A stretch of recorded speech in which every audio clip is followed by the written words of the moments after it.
In Pakistan, land is power, and no institution understands this better than the one that has shaped the country's borders, politics, and identity since 1947, the military.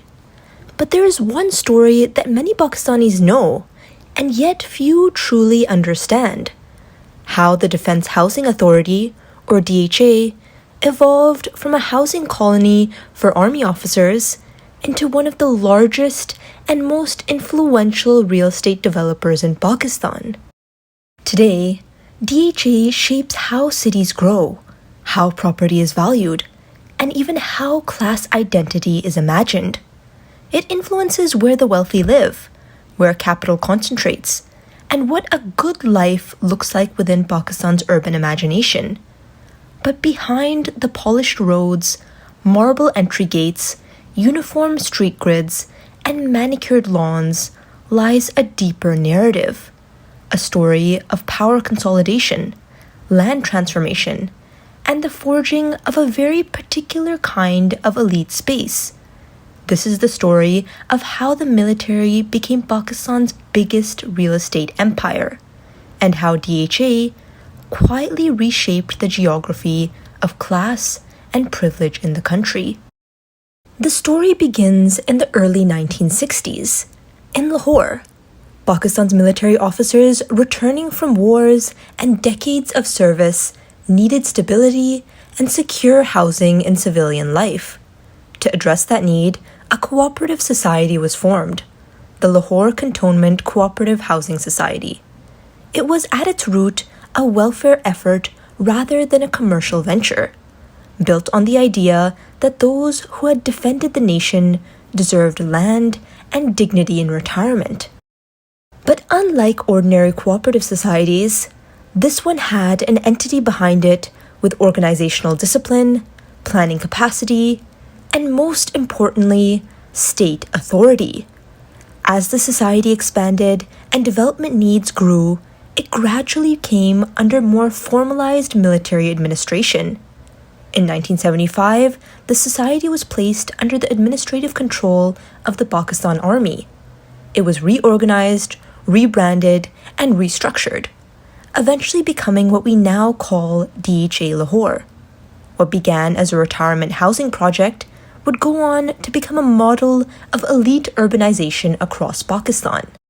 The DHA template spread quickly to Karachi, Islamabad, Multan, Gujranwala, Bahawalpur, Peshawar, Quetta, and beyond. In every major city, DHA became the aspirational residential address. This happened because DHA didn't just develop housing, it engineered an entire lifestyle. It introduced uniform zoning, reliable utilities, security networks, structured commercial areas, and clean urban layouts. In a country where municipal governance is often weak, DHA offered predictability, and predictability became luxury. DHA sold more than land. It sold a controlled environment, a world insulated from noise, traffic, pollution, and the unpredictability of urban life. Living in DHA became a statement of class mobility. It became the material symbol of having made it. This was not simply real estate. This was identity construction. But the key question remains: where does DHA get its land? Land acquisition often involves transfers of state-owned or cantonment land, the purchase and conversion of agricultural land along expanding urban edges, and joint ventures with private contractors and development partners. In many areas, surrounding villages are gradually absorbed into DHA development zones. For local landowners, especially farmers, these transitions are irreversible. Land that once provided agricultural income becomes rezoned and revalued. For some, this transition is profitable. For others, it results in displacement, loss of livelihood, or pressured sales long before land prices rise. This is the stage where value multiplies, where rural land, once inexpensive, becomes urban real estate worth millions. And this process is not accidental. It reflects how power shapes markets and how markets reinforce power. DHA itself does not focus primarily on constructing homes. Its core product is the plot, residential, commercial, premium, or corner, which buyers then build on themselves. This model minimizes development risk and maximizes return. It creates continuous revenue through plot sales, transfer and registration fees, phased development charges, and private club and amenity memberships. DHA operates not like a public welfare board, but like a highly efficient corporate developer. Yet its governance and regulatory environment reflect internal military command structures, giving it an operational advantage no private developer can match.